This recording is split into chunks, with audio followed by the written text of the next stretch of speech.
અનુભવ સારો લાગે. નમસ્કાર ખેડૂત મિત્રો, અવની સીડ્સ લિમિટેડ વતી હું મેહુલ મકવાણા આપ સૌ ખેડૂત મિત્રોનું હાર્દિક સ્વાગત કરું છું. આજે આપણે ફિલ્ડ વિઝિટમાં એક પ્રગતિશીલ ખેડૂતની મુલાકાતે આવ્યા છીએ કે જેમણે આ સરસ મજાનો દિવેલાનો પાક વાવેલો છે.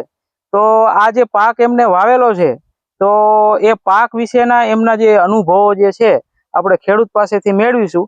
તો સૌપ્રથમ એમનો પરિચય લઈએ, ત્યારબાદ એમને પૂછીએ કે આ વેરાયટી જે એમને વાવેલી છે એ કેટલા વર્ષથી કેટલા સમયથી વાવી રહ્યા છે અને આમાં એમના અનુભવો કેવા રહ્યા. તો રામ રામ. રામ રામ. તમારું નામ? જગદીશભાઈ નરસિંહભાઈ વીડી જાંબુડિયા. ગામ વીડી જાંબુડિયા, તાલુકો વાંકાનેર, જિલ્લો મોરબી. બરાબર છે. હવે તમારો એક મોબાઈલ નંબર આપી દો ને જગદીશભાઈ. 96 383 98 89. બરાબર છે. હવે તમે જે જગદીશભાઈ આ દિવેલાનો પાક વાવેલો છે આ કઈ જાત વાવી છે? અવની 11+ રિસર્ચ હાઇબ્રિડ દિવેલા અવની 11+ નું તમે વાવેતર કર્યું છે.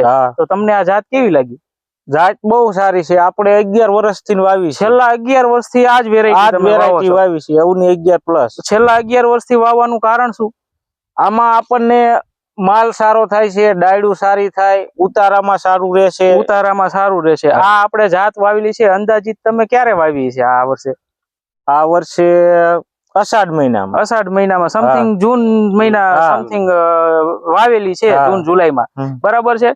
તો આમાંથી તમે કેટલી વખત માળો ઉતારી લીધી? આમાંથી આપણે 2 વખત માળ ઉતારી, અત્યારે ત્રીજી વખત ઉતારે એવી થઈ ગઈ. ત્રીજી વખત ઉતારે એવી છે. 2 વખત માળો તમે કાપી લીધી છે. આજે જાન્યુઆરી મહિનો આવી ગયો, બરાબર છે. તો આટલા સમયથી આ પાક ઉભો છે તો ક્યાંય આમ પીળો પડી ગયો ને ખાખરી ગયો ને એવું કઈ લાગે છે? ના, એવું કઈ નથી. તમે 11 વર્ષથી વાવો, છેલ્લે સુધી લીલો રહે. આ જાતની વેરાયટી જે છે આ 11+ ની વેરાયટી, એ છેલ્લે સુધી લીલા રહે.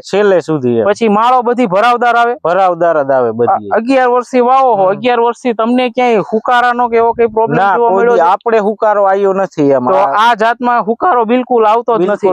પછી મમરીનો ને એવો પ્રશ્ન ક્યાંય? મમરી નથી આવતી આમાં. બીજી વેરાયટી કરતા બહુ ઓછું પ્રમાણમાં મમરીનું પ્રમાણ હોય એમ, બહુ ઓછું અન્ય જાતો કરતા, નહીવત સાવ. અને છોડ છેક સુધી લીલો રહે, અને ઉતારામાં પણ સારું રહેશે બીજી જાતો કરતા.